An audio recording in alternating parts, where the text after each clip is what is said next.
Breaking news out of Cleveland, and I've got to tell you guys, this one is absolutely massive. The Browns have just flipped the script on the entire season heading into Week 3 against the Green Bay Packers. Joe Flacco, the veteran we all thought would be holding down the fort a little longer, has been sent to the bench. Dillon Gabriel, who some believed might carve out a role in this offense, isn't just being sidelined, he's inactive. And here's the bombshell: Shedeur Sanders, the rookie with all the hype, all the eyes, and all the pressure. It's officially QB1 for the Cleveland Browns. Now, I've been following this story from training camp through the preseason, and you could almost feel this moment building week by week. Shedeur came into Cleveland with a storm of questions and expectations swirling around him. People wanted to know if the kid had what it takes, if the spotlight would swallow him whole, or if he'd step into the league and prove he belongs. And every time I watched him, I saw that calmness, that unshakable pocket presence, that arm talent that just screams NFL ready. Kevin Stefanski clearly sees it too, because he just handed the keys to the entire Browns offense to Shedeur Sanders in one of the biggest games of the young season. Asterisk, let's build a totem pole together. Smash like, subscribe, and comment. If this video hits 2,000 likes, that means we're beating the Green Bay Packers. Let's make it happen. And let's talk about the timing, because this is what makes it fascinating. Week 3 isn't early enough to be called a test run. It's not some preseason experiment anymore. But it's also not late enough to scream desperation. Week 3 is when a team begins to carve out its identity. It's when you find out who you really are. And by naming Shedeur the starter right now, the Browns are sending a crystal clear message. They're not waiting for the future anymore. The future is here, and it's wearing a Browns uniform. Let's be real, Flacco has been steady, but steady doesn't win championships. It doesn't terrify defenses. And Gabriel? He's still developing. The staff clearly doesn't see him as the one to derail Shedeur's momentum. This move is all about Sanders. And it's about seeing whether this kid can walk in too. Lambeau Field and carry the weight of an entire franchise on his shoulders, and you better believe the Packers' defense is going to come after him with everything they've got. This isn't going to be easy. This is trial by fire in one of the toughest atmospheres in football. But here's the thing about Shedeur: pressure has been his shadow for years. From the bright lights of college football to every national TV appearance, from every critic waiting for him to slip, he's always found a way to flip the narrative. That's what makes this moment so electric. So, Browns fans, here we are. No more speculation. No more when will he start debates. The Shedeur Sanders era has officially begun in Cleveland. It's real. It's happening this Sunday. Asterisk now. Here's what's going on. The Cleveland Browns are standing at a critical crossroads. It's a moment where planning, strategy, and roster decisions could define the next chapter of the franchise. And at the center of it all, leading this storm, is none other than Myles Garrett. Since being picked first overall in 2017, Garrett has been more than just a player. He's been the heartbeat of this defense. A difference maker, a disruptor, someone who can swing a game with a single play. But now, the conversation isn't just about what he can do on the field. It's about the very future of the Browns and his role in shaping it. And here's the big news. The Browns did something huge. They convinced Garrett to pull back his trade request. And they locked him in with a jaw-dropping 4-year, $160 million contract. Let that sink in. That's not just money, that's a declaration. That's the franchise saying you are not just a player, Myles. You are a leader. You are the cornerstone of everything we are building.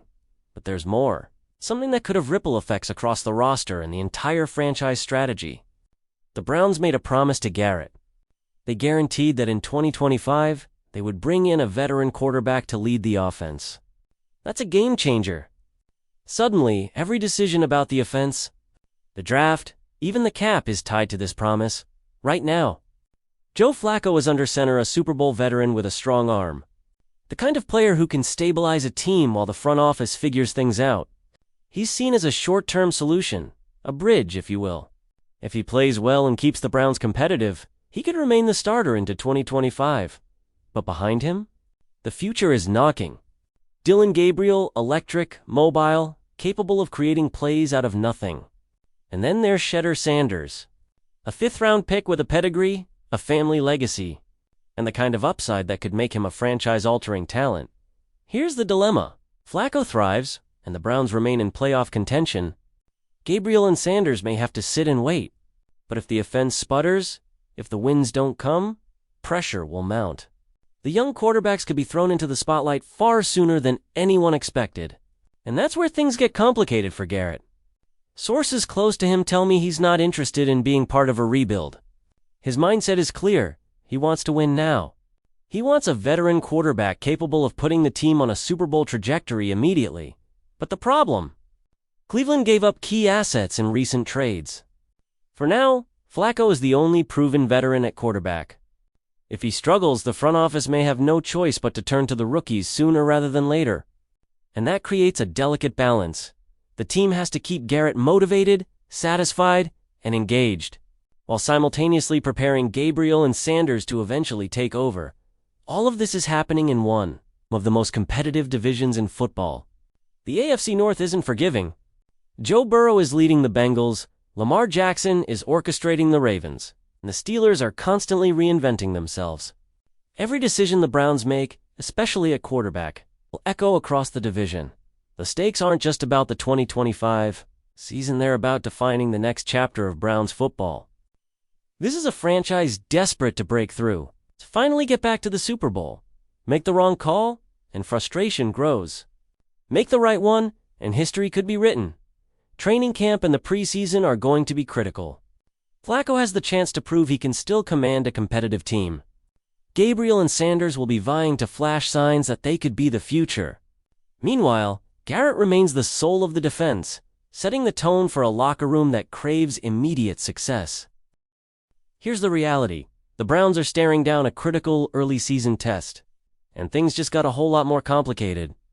On Wednesday, Joel Bonillo, one of the most reliable veterans on the roster, didn't practice.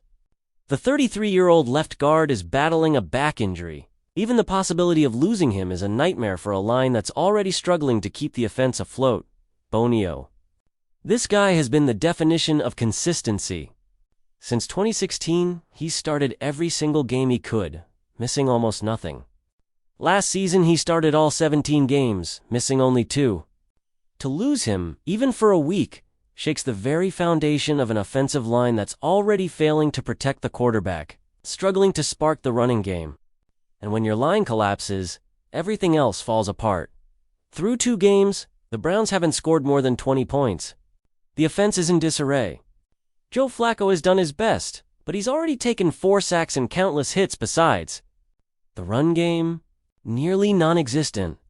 Rookie Quinton Judkins flashed some promise against Baltimore, 61 yards on 10 carries, including a 31-yard breakaway, but beyond that, the ground game has been uninspiring at best. Dylan Sampson, who started the season with a bang, was held to just 6 yards on 4 carries in Week 2. Jerome Ford hasn't even topped 40 yards yet.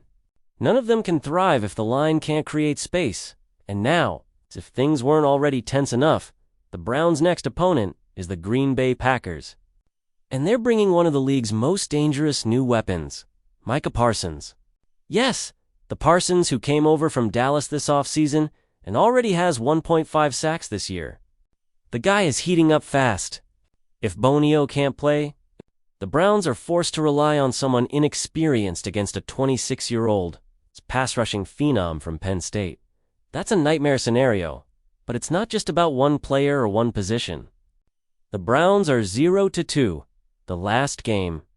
A humiliating 41-7 blowout at the hands of the Ravens, extending their losing streak to 8 games dating back to last season. Fans are furious. The players, they're boiling. Local radio host Tony Rizzo summed it up perfectly. How does this organization expect fans to keep supporting a team that hasn't won since before Thanksgiving? He's not wrong. The frustration is real. Offensively, turnovers and penalties are killing drives.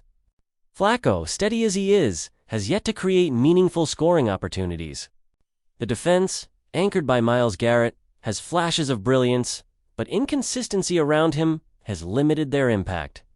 Garrett, a superstar, had 1.5 sacks and 2 tackles for loss against the Ravens, but after the game, his post-game remarks were blunt. "This is embarrassing. Remember? He asked for a trade this offseason because he wants to win. He recommitted. Yes, but patience is running thin now. Here's the thing. It's not all doom and gloom. There's a pulse beneath the surface. The rookies are showing sparks. Judkins, Gabriel, Fannin Jr. They're giving fans something to believe in. Dillon Gabriel, stepping in during the Ravens' blowout, drove a perfect 343-yard touchdown drive. Harold Fannin Jr. has quietly been a standout with 12 catches for 111 yards in just 2 games, making himself a key piece in Kevin Stefanski's 2 tight end sets. These glimpses are exciting, but let's be real, they can't carry the team alone. Bonio's presence matters more than ever. He's the last remnant of a core that once gave Browns fans hope. At 33, he admitted this offseason that he considered walking away after last year's disaster. But he stayed, saying he wanted meaningful games in December and January. Now, the team is 0-2, an 8-game losing streak looming, and his body is already showing signs of betrayal. Everything the Browns hope for depends on whether he can push through, and while Flacco is holding up, the offensive line isn't, which means the Packers' Parsons could have a field day. Flacco's already taken for sacks. Without Bonio, that number could easily rise. The rushing attack remains stagnant. Rookie flashes aside, and the offense continues to crumble around him. Asterisk, asterisk, let's build a totem pole together. Smash like, subscribe, and comment. If this video hits 2,000 likes, that means we're beating the Green Bay Packers. Let's make it happen. Meanwhile, the playmakers aren't producing enough to lift the team. Jerry Jeudy has struggled to make an impact. The tight ends, especially Fannin Jr., have been more reliable than expected. But when rookies are outperforming your veterans, it's a sign. The defense, led by Garrett, is performing. But his dominance is being wasted, and the losing culture is wearing on him. The front office leans on analytics, long-term rebuilding, and patience, but the fans, they want results now. No more excuses, no more moral victories. Local voices like Tony Rizzo echo what fans are feeling. How do you sell this version of the Browns if it all falls apart again? Still, hope exists. Dillon Gabriel's calm, accurate performance, the energy from Judkins in the backfield, flashes from Fannin, they remind us that maybe, just maybe, a new generation could spark something different. But rookies alone aren't enough. They need veterans. They need protection. They need wins. Sunday against the Packers isn't just another game. It's a measuring stick. Can the Browns finally show fight, or will this season spiral before October even arrives? Bonio's health is critical, but even if he plays, this team has to execute. Fans are desperate. They want progress, not promises. So Browns fans, I have to ask you, do you believe in this roster? Can they turn things around, or is this season already slipping away before it even truly begins? Drop your thoughts in the comments, smash that like button, and make sure you subscribe. Because this season, this team, it's about to test every ounce of our patience and belief. Go Browns.